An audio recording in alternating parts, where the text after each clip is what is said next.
Le vent soufflait doucement sur les rues pavées du Bukshon-Hanok Village, à Paris, où tradition et modernité coexistaient harmonieusement.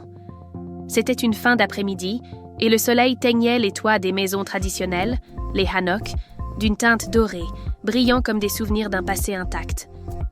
Parmi les ruelles étroites, une jeune femme de 27 ans, Amélie, avançait, vêtue d'un long manteau qui dansait au rythme du vent froid de l'automne. Son visage affichait une expression mêlant curiosité et mélancolie, comme si elle cherchait quelque chose qu'elle-même ne pouvait définir. Amélie était une architecte tout juste arrivée de Lyon, envoyée à Paris pour superviser la restauration d'une ancienne bibliothèque dissimulée entre des temples et des marchés ayant résisté à l'épreuve du temps. Malgré son succès professionnel, elle ressentait un vide qu'elle ne parvenait pas à expliquer.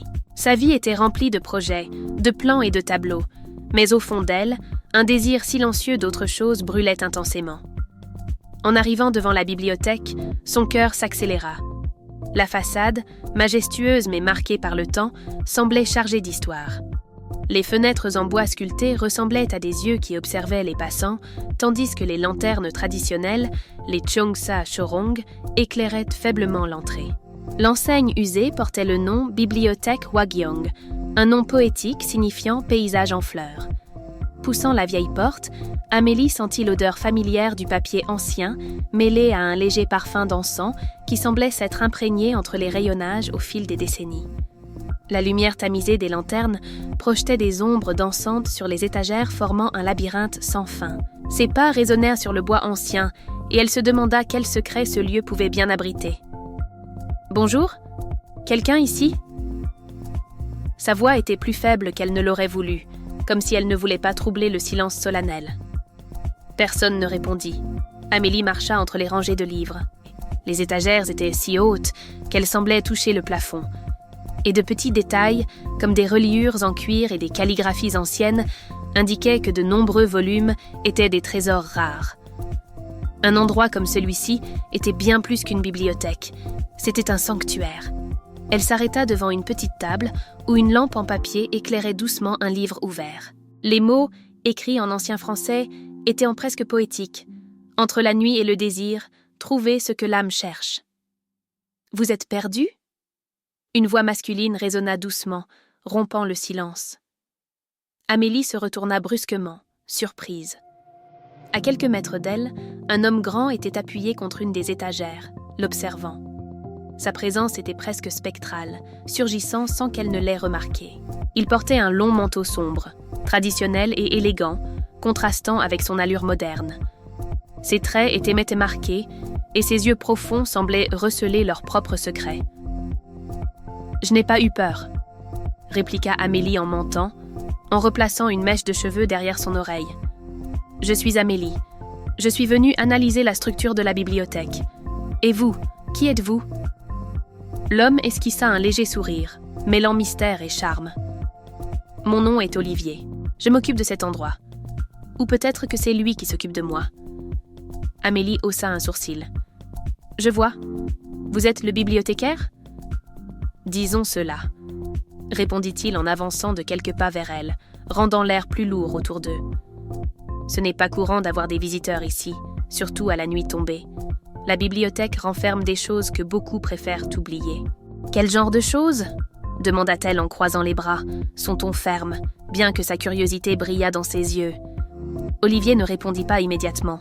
Il se détourna et marcha lentement vers une fenêtre en papier qu'il fit glisser, dévoilant l'obscurité extérieure. La nuit est le moment où les histoires se libèrent. Croyez-vous que les lieux peuvent avoir une mémoire, qu'ils peuvent murmurer des désirs ? Amélie s'approcha, sans savoir si c'était la bibliothèque ou Olivier qui l'attirait si inexplicablement. Sa façon de parler, comme s'il détenait des secrets interdits, lui donnait un léger frisson. « On dirait de la poésie », murmura-t-elle en soutenant le regard d'Olivier, dont les yeux, de près, étaient encore plus captivants.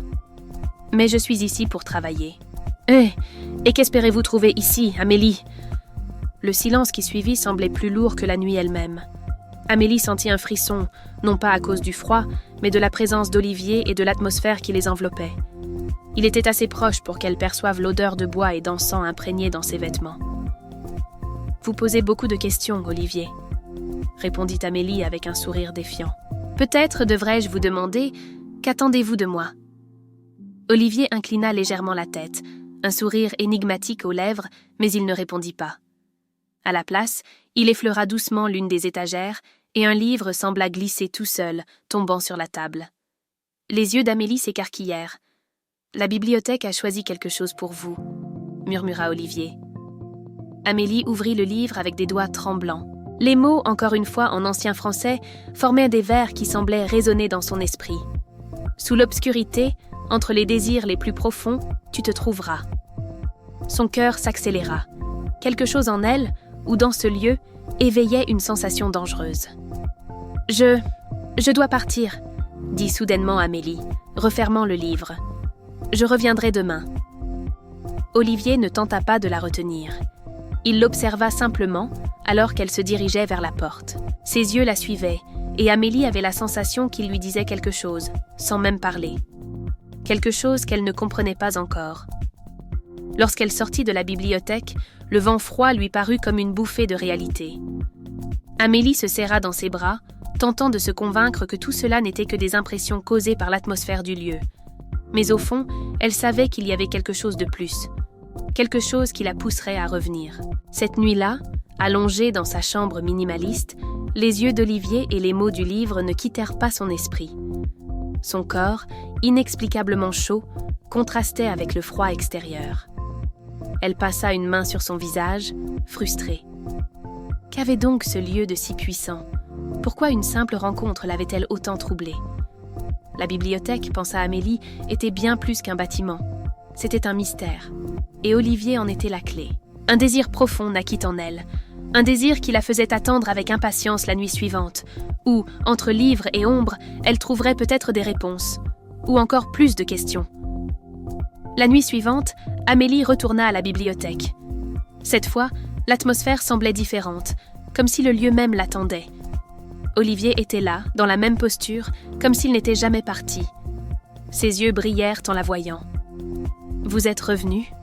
dit-il doucement. « Je ne sais pas si c'est la bibliothèque ou vous qui m'avez ramené, » répondit Amélie en s'approchant de lui. Il y avait une électricité dans l'air, une tension si palpable qu'elle sentait son cœur battre dans sa poitrine. Olivier esquissa un léger sourire, réduisant encore la distance entre eux. « Êtes-vous prête à entendre les secrets que ce lieu renferme ?»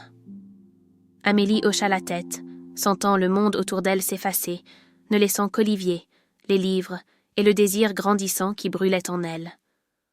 Olivier tendit la main vers Amélie, et elle, hésitante, posa la sienne sur la sienne. Son toucher était ferme, mais doux, comme une promesse silencieuse. Il la guida à travers les étagères, comme s'il connaissait chaque recoin caché de ce labyrinthe de bois et de papier. « Vous me faites confiance ?» demanda Olivier d'une voix presque murmurée, se tournant pour la regarder. Amélie hésita un instant, perdue dans ses yeux. « Je ne sais pas si c'est de la confiance ou de la curiosité, mais je suis là. »« Cela suffit, » répondit-il avec un sourire énigmatique. Ils s'arrêtèrent devant une porte en bois sculpté, ornée de symboles qu'Amélie ne reconnut pas. Olivier fit glisser ses doigts sur le bois et la porte s'ouvrit lentement, dévoilant une pièce éclairée uniquement par des bougies. L'espace était petit, mais les murs étaient recouverts de livres anciens et de rouleaux de parchemin. Au centre, une table basse était décorée d'un livre ouvert et d'un brûleur d'encens diffusant un parfum doux et enivrant. Olivier lui fit signe de s'asseoir. Chaque personne qui entre ici trouve quelque chose de différent, quelque chose qui est enfoui au plus profond de son âme, dit-il en s'asseyant en face d'elle. « Que désirez-vous, Amélie ?» La question la frappa comme un coup. Amélie sentit sa gorge se nouer. Je ne sais pas. Peut-être des réponses. Peut-être moi-même. » Olivier inclina la tête, ses yeux l'étudiant avec une intensité troublante. « Alors, regardez dans ce livre et écoutez ce qu'il a à dire. » Amélie fixa le livre devant elle. Les pages semblaient vivantes, les lettres dansant sous la lumière des bougies. Prenant une profonde inspiration, elle posa sa main sur les pages et sentit une vague de chaleur parcourir son corps. « Voyez ce que la nuit et vos désirs les plus profonds révèlent, » murmura Olivier. Les yeux d'Amélie se fermèrent involontairement et elle fut submergée par une vision. La bibliothèque se transforma en un vaste champ sous un ciel étoilé. Olivier était là, tenant sa main, et elle sentit que le temps s'était arrêté. Le vent murmurait des secrets anciens, et la nuit semblait vivante, vibrante d'une énergie qu'Amélie ne pouvait comprendre. « Êtes-vous prête à vous rencontrer ?» demanda Olivier. Amélie ouvrit les yeux, son cœur battant la chamade. La pièce était comme avant, mais quelque chose en elle avait changé. Olivier était toujours là, l'observant avec un regard qui semblait percer son âme. « Que s'est-il passé ?» murmura-t-elle, la voix tremblante. « Vous avez commencé à écouter la bibliothèque, » répondit doucement Olivier. « Et elle, Amélie, vous écoute aussi. » Amélie ne savait pas ce que cela signifiait, mais elle sentait qu'un événement plus grand se préparait, quelque chose qui allait tout bouleverser. Elle inspira profondément, les yeux toujours fixés sur le livre, tandis que la présence d'Olivier semblait flotter autour d'elle comme un bouclier silencieux. Le parfum sucré de l'encens emplissait l'air, et elle remarqua que sa respiration s'était calée sur les battements de son cœur. C'était comme si chaque mot inscrit sur les pages murmurait directement dans son esprit. « La bibliothèque garde la vérité de ceux qui osent la chercher », murmura Olivier. « Mais la vérité peut être à la fois une délivrance et un fardeau. Êtes-vous prête à la porter ?» Amélie ne répondit pas immédiatement. Ses mains tremblèrent légèrement lorsqu'elle tourna une autre page. Les mots qui y apparurent étaient différents cette fois, écrits en ancien français, mais qu'elle comprenait pourtant parfaitement. « Pour trouver ce que vous désirez, vous devez d'abord vous dépouiller de ce que vous avez peur de perdre. » Elle leva les yeux, ses paupières lourdes.